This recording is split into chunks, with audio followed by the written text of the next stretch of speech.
Hello everyone, this is Arun Sharma from sky corporation. तो आज की जो न्यूज़ है भाई, एक और नई जो जापान की पॉलिसी है वो आपको बता देता हूं, और नए वीज़ा वो भी आज आपके साथ डिस्कस कर देते हैं। पासपोर्ट दोनों के दोनों रिसीव हो चुके हैं। जापान के जो टूरिस्ट वीज़ा थे हमने अप्लाई किए थे नए, 1 दिसंबर को अप्रूव होकर 3 दिसंबर तक पासपोर्ट भी हमें मिल चुके थे। आपको वीज़ा भी दिखाता हूं और इनकी थोड़ी प्रोफाइल भी आपके साथ डिस्कस कर देता हूं, क्या प्रोफाइल थी इनकी और कैसे इनका वीज़ा ग्रांट हुआ है, और कैसे जापान आजकल क्या कर रहा है, कैसे इमिग्रेशन वीज़ा जो अप्रूव कर रही है, कैसे कैसे कंडीशन के साथ अप्रूव कर रही है, वो सारी आपको बता देता हूँ। पहले आपके साथ वीज़ा शेयर कर देता हूँ जो नए वीज़ास आए हैं।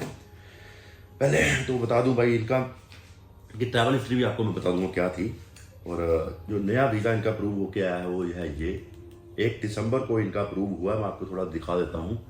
1 दिसंबर को ये मैं पिक्चर भी शो कर दूंगा यहाँ पर। अगर आपको ना पता लगे तो मैं इंस्टाग्राम पर अपलोड करता ही रहता हूँ पिक्चर्स वगैरह अपनी लेटेस्ट स्टोरी, वो भी आपको लिंक डिस्क्रिप्शन में जाकर मिल जाएगा। आप इंस्टाग्राम को हमारे जाकर फॉलो कर सकते हैं। और हमने एक व्हाट्सएप का ग्रुप भी स्टार्ट किया हुआ है, जिन लोगों को कहीं पे जाना होता है, अगर किसी को कोई हेल्प चाहिए तो वो उस ग्रुप में अपनी जो इन्फॉर्मेशन ले सकता है, वो ऐड हो सकते हैं। उसका लिंक भी आपको डिस्क्रिप्शन में मिल जाएगा।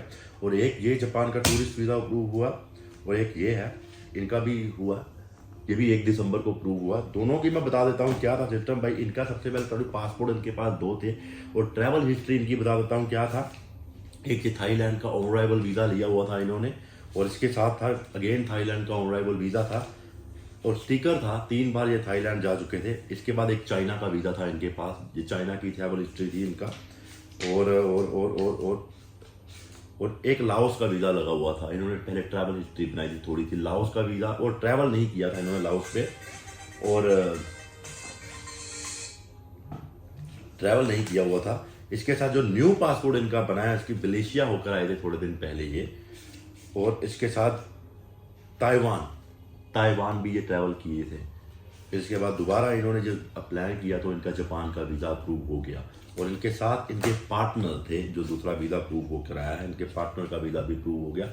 इनकी कोई ट्रैवल हिस्ट्री नहीं थी, बिल्कुल ब्लैंक पासपोर्ट था, और एक सिर्फ थाईलैंड का स्टिकर लगा हुआ था इन पे, और उसके साथ कोई ट्रैवल हिस्ट्री नहीं थी, खाली पासपोर्ट था।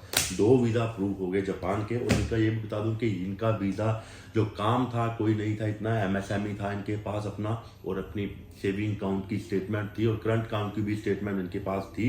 ट्रैवल हिस्ट्री आपको मैंने बता दी क्या थी, और इनका इंटरव्यू भी निकला था। जी हाँ, 8 से 10 दिन अगर फाइल जमा होने के बाद इनका इंटरव्यू निकला। इन्होंने इंटरव्यू दिया, इंटरव्यू के बाद इनका वीज़ा अप्रूव हुआ। फाइलिंग हमने बहुत अच्छी तरह बनाई हुई थी। हाँ, कंफर्म टिकट नहीं लगाई थी कोई, और कंफर्म होटल बुकिंग नहीं थी, सिर्फ booking.com से मैंने डाउनलोड करके वो लगा दी थी। और जो डमी टिकट्स थी वो लगाई थी। कोई ज़्यादा नहीं इशू किया, कोई ये प्रॉपर्टी के पेपर वगैरह कुछ भी नहीं लगाया। सिंपल सी प्रोफाइल थी, वीज़ा निकल आए। और ये बता दूं कि जो इंटरव्यू में उन्होंने पूछा इनका जाने का पर्पस क्या था, नए साल में इनका जाने का पर्पस था, वो भी इन्होंने प्लान बताया। उनके काम के बारे में पूछा कि आपका काम क्या है, क्या आप मैन्युफैक्चर करते हो, क्या आप बेचते हो, सेल परचेस के बारे में पूछा। और आई थिंक 5 से 6 मिनट का इंटरव्यू था।